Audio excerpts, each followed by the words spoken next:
నమస్తే welcome to story board. సరిహద్దులు దాటారు, పాక్ బుద్ధి చెప్పారు. ఉగ్ర శిబిరాలపై మెరుపు దాడులతో విరుచుకుపడ్డారు. యావత్ దేశం సైనిక చర్యకు జయహో చెప్పింది.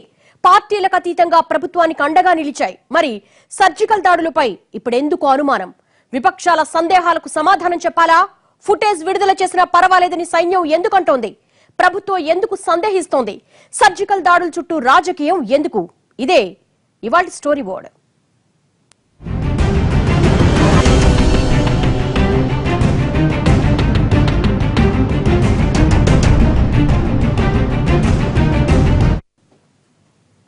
వీరోచిత పోరాటమంటూ ఉప్పొంగిపోయాం.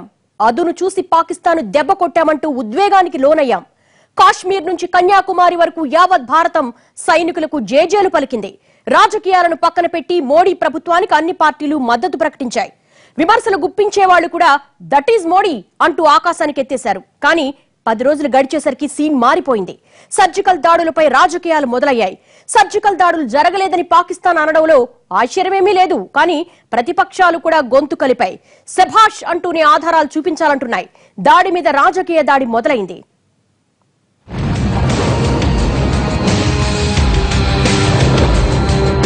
భారత్ పాకిస్తాన్ మధ్య ఎంతో కాలంగా ఉద్రిక్తత పరిస్థితులు నెలకొని ఉన్నా యూరీ ఘటనతో ఒక్కసారిగా యుద్ధ వాతావరణంగా మారిపోయింది.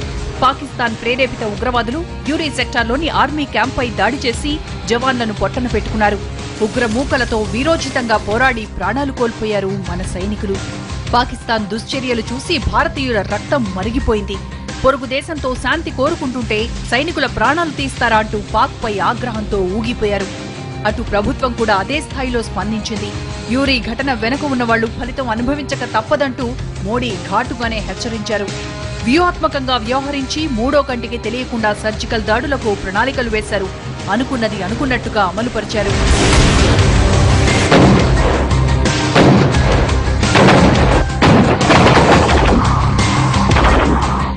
సెప్టెంబర్ 28 అర్ధరాత్రి సర్జికల్ దాడులకు ముహూర్తం పెట్టిన భారత సైన్యం తెల్లారేసరికి ఆపరేషన్ను పూర్తి చేసింది. పాకిస్తాన్ ఆక్రమిత కాశ్మీర్లో ప్రవేశించి మెరుపు దాడులతో ఉగ్రవాద శిబిరాలను ధ్వంసం చేసింది. దాదాపు 50 మంది మిలిటెంట్లను కూడా మట్టుపెట్టింది.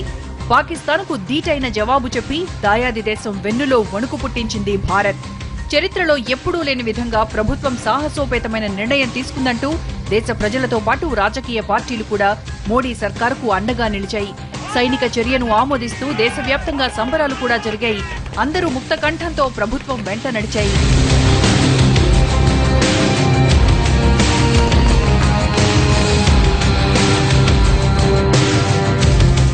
దశాబ్దాలుగా పాకిస్తాన్తో మనం పోరు పడుతూనే ఉన్నాం. స్వయంగా పాకిస్తాన్ కూడా ఉగ్రవాదం బారిన పడి బలైపోతున్నా ఆ దేశ పాలకులు మాత్రం ఉగ్ర సర్పాలను పాలుపోసి పెంచుతూనే ఉన్నారు. కాశ్మీర్ అంశాన్ని అడ్డం పెట్టుకుని ఉగ్రవాదులను ఎగదోయడం, కల్లబొల్లి కబుర్లు చెప్పడం పాక్ అలవాటుగా మార్చుకుంది.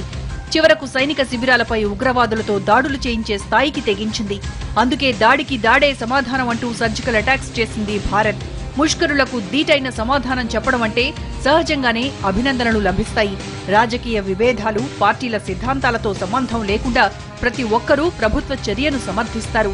సర్జికల్ స్ట్రైక్స్ విషయంలోనూ మొదట అదే జరిగింది. అన్ని పార్టీల సమావేశంలో కూడా ప్రధానమంత్రి గారి సమక్షంలో, కేబినెట్ సమక్షంలో అన్ని పార్టీలకి దాని గురించి ఎక్స్ప్లెయిన్ చేశారు. కాబట్టి సర్జికల్ స్ట్రైక్ జరిగింది అన్నది నిజము. నెంబర్ 1. వాస్తవానికి పాకిస్తాన్ ఆక్రమిత కాశ్మీర్లోకి వెళ్లి భారత్ దాడులు నిర్వహించడం ఇదే తొలిసారి కాదు. గత ప్రభుత్వ హయాంలోనూ సర్జికల్ దాడులు జరిగినట్లు సైనిక దళాలే చెబుతున్నాయి. కానీ రెండు దేశాల మధ్య నెలకొన్న ఉద్రిక్త పరిస్థితులతో ఈసారి సర్జికల్ స్ట్రైక్స్ కు విపరీతమైన ప్రచారం లభించింది. అయితే చర్యకు ప్రతిచర్య ఉంటుంది. భారత్ ఏం చేసినా దాన్ని ఖండించడం పాకిస్తాన్కు అలవాటు.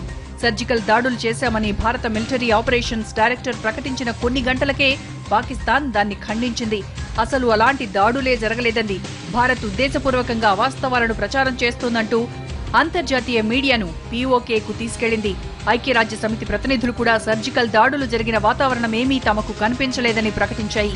దీంతో సర్జికల్ దాడులపై అనుమానాలు, సందేహాలు మొదలయ్యాయి. పాకిస్తాన్ని మనం అసలు నమ్మాలి అని ఎవరిని చెప్పడం కూడా అది మనం ఊహించకూడదు. ఎందుకు అంటే 1948లో ఎప్పుడైతే వాళ్ళు ట్రైబల్స్ రూపంగా మన జమ్మూ అండ్ కాశ్మీర్లోకి చొచ్చుకొని వచ్చి అప్పుడు రాజా హరిసింగ్ గారు మనది యాక్సెషన్ మన రిక్వెస్ట్ కోసం అడిగారు. అప్పుడు వాళ్ళు ఒప్పుకోలేదు మేము స్ట్రైక్ చేసామని చెప్పి. కానీ ఆ తర్వాత ప్రపంచానికి మొత్తం తెలిసింది. పాకిస్తాన్ ఏమైనా చెబుతుంది, అంతర్జాతీయంగా పరువు పోకుండా ఉండేందుకు దాడులు జరిగినా జరగలేదనే బుకాయిస్తుంది. అయితే అంతర్జాతీయ మీడియాతో పాటు ఐక్యరాజ్య సమితి కూడా ఎందుకలా స్పందించింది? దాడులు జరిగి శత్రువులు చనిపోతే మృతదేహాలు కూడా ఎక్కడా కనిపించలేదనే సందేహం సహజంగానే వస్తుంది. పిఓకేలో కానీ సరిహద్దుల వెంట కానీ మృతదేహాలతో ప్రదర్శనలాంటివేమీ జరిగిన ఉదంతాలు లేవని ఇంటర్నేషనల్ మీడియా కథనాలు ప్రచురించింది. దీంతో అసలు సర్జికల్ దాడులు జరిగాయా లేవా అన్న అనుమానాలు క్రమేపీ పెరిగిపోయాయి. చివరకు దీనికి రాజకీయ రంగు కూడా పులుముకుంది. సర్జికల్ దాడులు జరిగిన వెంటనే ప్రభుత్వానికి, మోడీకి మద్దతుగా మాట్లాడిన రాజకీయ పక్షాలు ఇప్పుడు ఆధారాల కోసం ప్రశ్నిస్తున్నాయి. ఆధారాలు బయటపెట్టకపోతే బూటకపు దాడులే అవుతాయని ప్రభుత్వాన్ని ఇరుకున పెట్టే ప్రయత్నం చేస్తున్నాయి. पाकिस्तान पूरी दुनिया के अंदर झूठा प्रोपेगेंडा कर रहा है कि सर्जिकल स्ट्राइक्स नहीं हुए।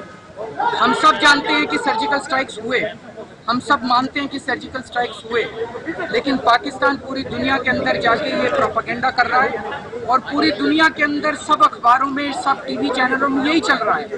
Washington post, New York times, BBC, CNN, सब जगह यही चल रहा है कि सर्जिकल स्ट्राइक्स नहीं हुए।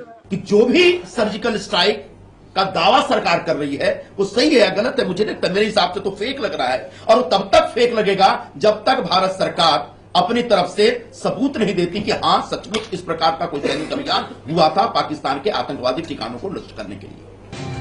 వాస్తవానికి సర్జికల్ దాడులు జరిగిన మొదటి రోజే మిలిటరీ ఆపరేషన్స్ డైరెక్టర్ జనరల్ మీడియాతో మాట్లాడారు. ఆపరేషన్ ఎలా జరిగిందో చెప్పారు. దాడి దృశ్యాలను కూడా త్వరలోనే విడుదల చేస్తామన్నారు. ఆ తర్వాత కేంద్ర హోంమంత్రి కూడా అదే తరహా ప్రకటన చేశారు. పాక్ కు ఎలాంటి జవాబు చెప్పామో ఆధారాలు చూపిస్తామన్నారు. కానీ ఎలాంటి ఫుటేజ్ బయటకు రాలేదు. పాకిస్తాన్ పాలకులు, మీడియా, పాక్ అనుకూల వర్గాలు ఎలాంటి ప్రచారం చేసినా పిఓకేలో భారత్ సర్జికల్ దాడులు జరిపిందనే యావత్ దేశం నమ్ముతూ వచ్చింది. అయితే రాజకీయ పక్షాల నుంచి డిమాండ్ పెరగడంతో రోజులు గడిచినా ఫుటేజ్ బయటకు రాకపోవడంతో సందేహాలు పెరిగిపోయాయి. పాకిస్తాన్ పై భారత్ సర్జికల్ దాడి చేస్తే ఆ దాడిపై మన దేశంలో రాజకీయ దాడి పీక్ స్టేజ్ కు చేరుకుంది.